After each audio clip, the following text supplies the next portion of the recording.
So I wanted to jump on here and make a quick video addressing some of the issues that I've seen recently in the reptile community.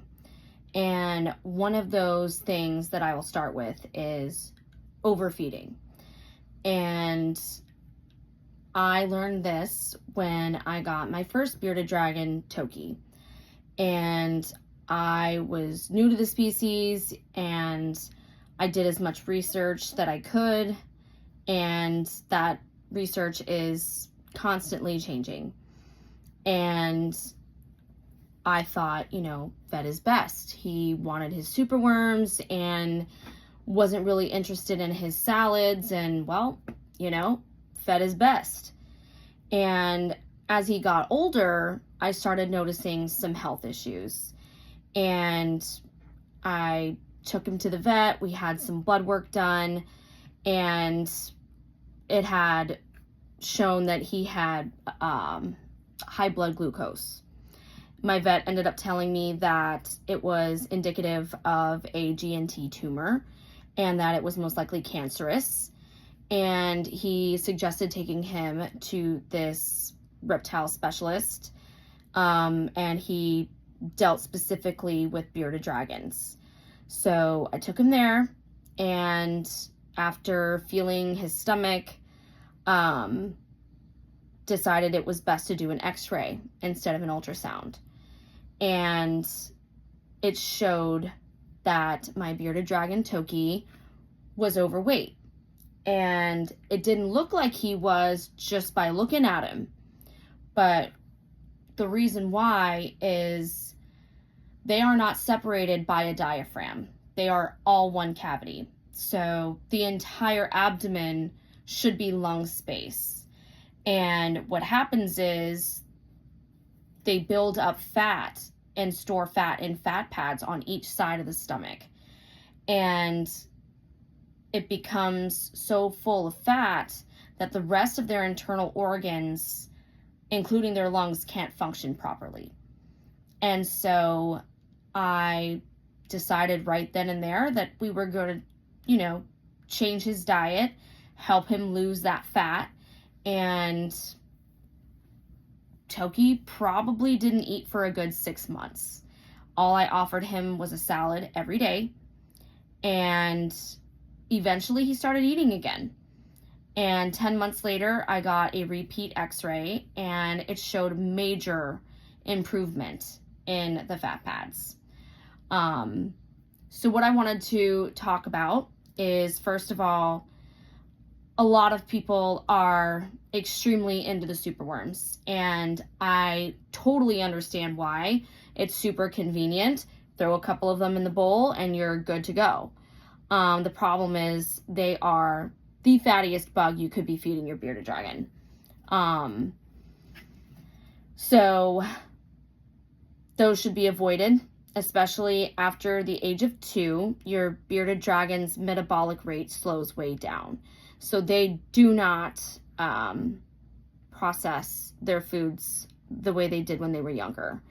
Another thing that I'm seeing is the way we're overfeeding them. In the wild, there's not an overabundance of bugs that they feed on all day long. So when we feed bugs, it's not necessary for them to eat 10 to 25 bugs in a sitting. They should be fed maybe bugs twice a week, and maybe 5 or 6 at the most. This is to help prevent them from getting their fat pads enlarged, because in the wild, they've got such a vast area to roam, where they are running from predators, they're fighting for territory, fighting for females. They do hibernate in a brumation stage. So there's a lot of ways that they are burning that fat and basking a lot more to burn off that energy. In captivity, they're sitting underneath a light and they have to walk to a dish to eat. And then they walk back to sit under the same light. So we are doing them a disservice by overfeeding. And we're not starving them.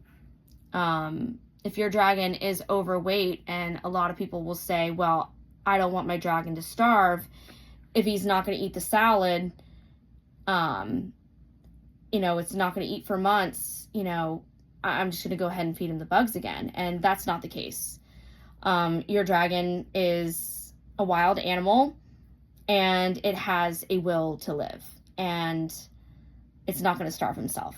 As long as there's a fresh salad in there for him to eat when he's ready, he will eat it, but they will live off that stored fat for a long time. I've worked really hard to help bring healthier bugs to the community.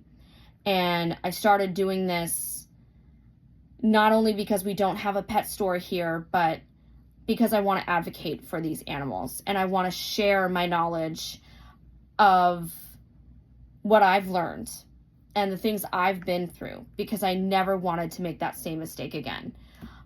Today, I took Keiko, my youngest dragon, he's 10 months old, to this same specialist. And unfortunately, his fat pads are a little enlarged too, but he is young, and I was feeding him a lot more insects just because their diet is more insects. It's like the 80-20. But just recently, I have switched him over to just doing the bugs twice a week, like the rest of my adult dragons. I have a really awesome diet plan for the dragons set up. And if you guys want more information on that, I'd be more than happy to share that with you. I've brought in your roaches. I have the crickets. I keep the crickets extremely clean. They're enclosure clean, to help prevent parasites that a lot of people are scared of, which is why they don't want to feed them the crickets. Black soldier fly larva, another really great staple protein that is super high in calcium. I've been able to now bring you guys in silkworms, which is another awesome staple protein. Hornworms are also just a treat, but they're also extremely good for hydration. So another thing that I will address as well is UVB. It is the most important thing that you can give your dragon. UVB helps them be able to produce vitamin D3. And vitamin D3 is responsible for helping their body absorb calcium into their bones. So without proper UVB, it doesn't matter how much calcium supplement you give them.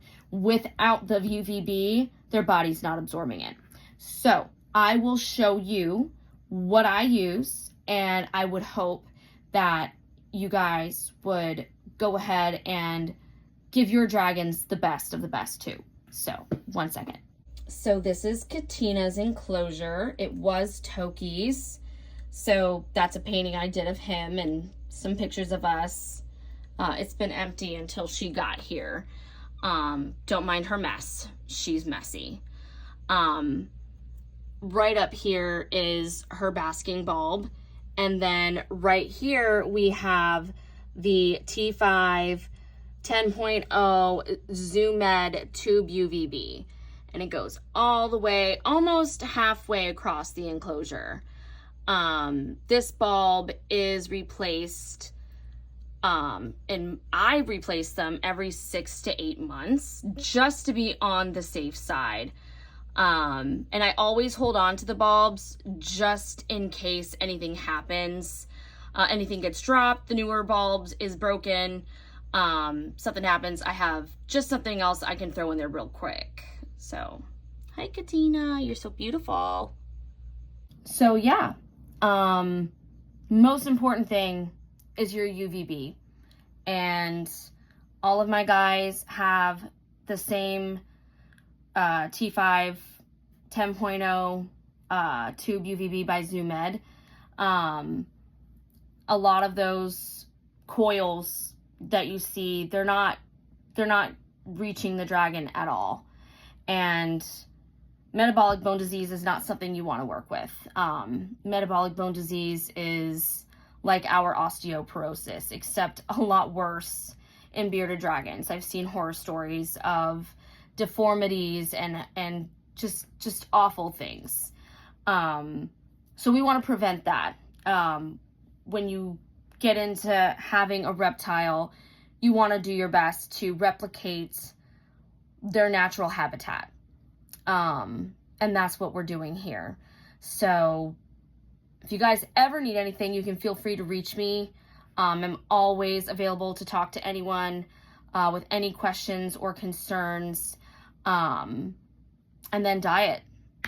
Really, that's what it is. And we've got a lot of overweight dragons, and that needs to change. So more salads, less bugs, and more calcium, more vitamins, and let's make sure they're getting proper UVB. So anytime you guys need anything, I'm here, and come get some healthy bugs.